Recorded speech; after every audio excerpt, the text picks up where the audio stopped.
Pronto, emozionato e onorato di essere il collettore di una collezione molto ampia, di essere riuscito a unire e di prendere il testimone di un percorso avviato che unisce le diversità, diverse visioni di Veneto e che ha voglia di costruire una nuova pagina. È finita l'epoca dei monarchi e degli uomini soli al comando, si deve inaugurare una stagione più partecipativa di un governo più condiviso. Emozioni private, obiettivi pubblici, queste le prime dichiarazioni da candidato presidente del Veneto per il centrosinistra di Giovanni Manildo, ospite della nostra emittente a San Biagio di Callalta. Unità, la parola più usata dall'ex sindaco di Treviso, avvocato, padre di 3 figli, anima dem proveniente dalla sinistra cattolica, con priorità ben chiare per il Veneto del futuro. Ambiente, giovani, lavoro e sanità.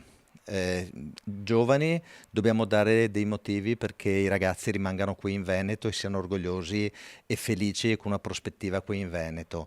Lavoro e sviluppo economico perché deve crescere la capacità di creare lavoro delle imprese. L'ambiente perché dobbiamo prenderci cura del nostro territorio, la transizione ecologica è una realtà. La sanità, la dico per ultima ma è fondamentale, dobbiamo avere il diritto alla salute per tutti, dobbiamo eliminare le liste d'attesa, dobbiamo garantire la dignità delle persone che lavorano all'interno della sanità e questa è un'assoluta priorità. Contenuti e valori che saranno trasmessi nel corso di un lungo tour elettorale che toccherà territori, comunità e aziende. Il programma, fitto fittissimo, è in corso di definizione, questione anche di metodo. È necessario un modello di governo partecipato. Mi posto questa esperienza da sindaco nel 2013 mi ero candidato con l'idea del sindaco di tutti, è un'idea che poi è passata ed è diventata anche un mantra anche di altre persone. È un'avventura sicuramente difficile, ma la consapevolezza che c'è la possibilità di scrivere una nuova pagina del Veneto è entusiasmante per me e per tutti.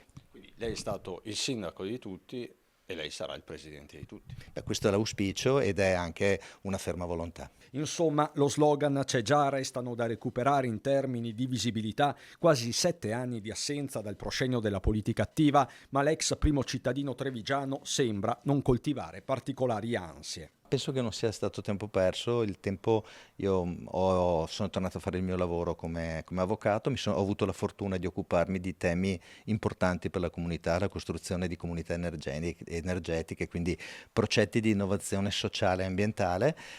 Sicuramente è un modo diverso di fare il servizio pubblico. Altro capitolo, la rappresentanza dei territori. Manildo risponde così ai mal di pancia iniziali dei Dem padovani e veronesi che volevano un loro candidato. Da campanellista dico che è bello che Treviso sia al centro dello scacchiere veneto, ma a parte gli scherzi, penso che i dibattiti interni portano sempre ricchezza, quando si superano determinate criticità c'è sempre una proposta più consapevole. E a proposito di un presunto trevisocentrismo, l'apoteosi potrebbe arrivare con una sfida diretta contro l'avversario di una vita, quel Mario Conte che gli è succeduto alla guida del capoluogo della Marca, che se da un lato si è chiamato fuori dai giochi regionali, dall'altro resta uno dei nomi sul tavolo. Lei la vede questa sfida, Giovanni Manildo, Mario Conte, è un déjà vu? Beh, sarebbe un derby e i derby sono sempre belli perché vince lo sfavorito.